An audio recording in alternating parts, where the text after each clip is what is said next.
আসসালামু আলাইকুম গাইস, চলে এসেছি মিথিলা রান্নাঘরে আপনাদেরকে আর একবার স্বাগত।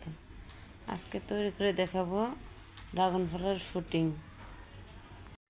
ফুটিংটা তৈরি করতে প্রথমে আমি 2টা ড্রাগন ফল ছুলে নিব। সবাই তো সব ধরনের ফুটিং খেয়েছেন, ড্রাগন ফলের ফুটিং কি কেউ খেয়েছেন?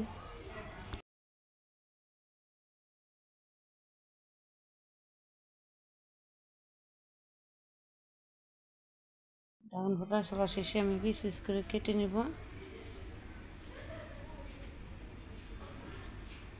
এই ড্রাগন ফলের ফুটিংটা খেতে দারুণ মজা, বিশ্বাস করেন গাইস, একবার তৈরি করে খেয়ে দেখেন। ড্রাগন ফলের ফুটিংটা অনেক সুস্বাদু খেতে।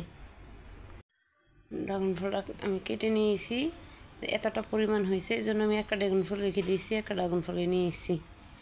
এখন আমি অন্য একটা পাত্রে এখন ডিম ভেঙে নিব। 2টা ডিম নিয়েছি। এখন কাঁটা চামচের সাহায্যে ডিমগুলো আমি ফেটিয়ে নিব ভালো করে।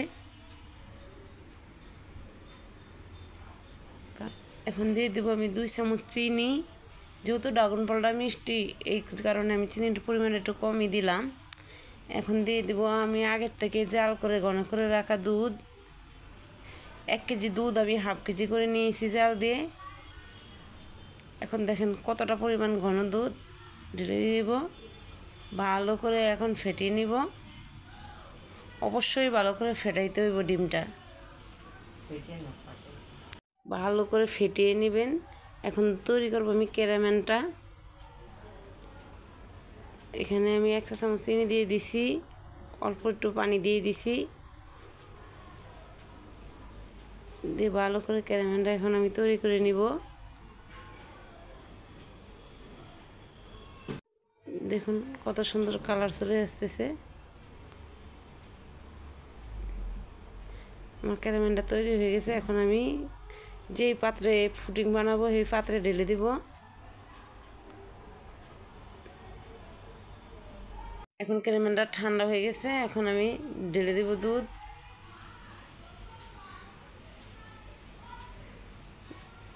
দুধটা ঢেলে দিয়ে ভালো করে সেট করে নিতে হবে।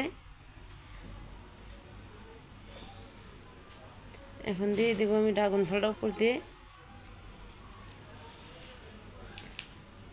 দেখেন গাইস কত সুন্দর কালার। এটা দেখতে যেমন সুস্বাদু, খেতেও যেমন সুস্বাদু। অবশ্যই রেসিপিটা ফলো করে একবার বানিয়ে খেয়ে দেখবেন। এখন দিয়ে দেব, এখন একটা পাত্রে আমি স্ট্যান্ড বসিয়ে দিয়ে দিব গরম পানি।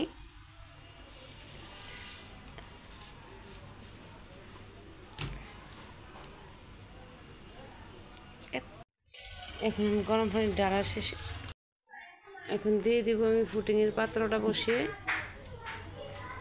ভালো করে ঢেকে দিব, যাতে ভাপটা বেরিয়ে না আসে। এখন রেখে দিব আমি 30 মিনিটের জন্য। 30 মিনিট পর ফুটিংটা নামিয়ে আমি 3 ঘন্টার জন্য রেখে দিয়েছি নর্মাল ফ্রিজে। এখন বের করে নিছি। এখন ফুটিংটা কেটে নিব। দেখেন গাইস কত সুন্দর হয়েছে। অবশ্যই বাসায় একবার ট্রাই করবেন।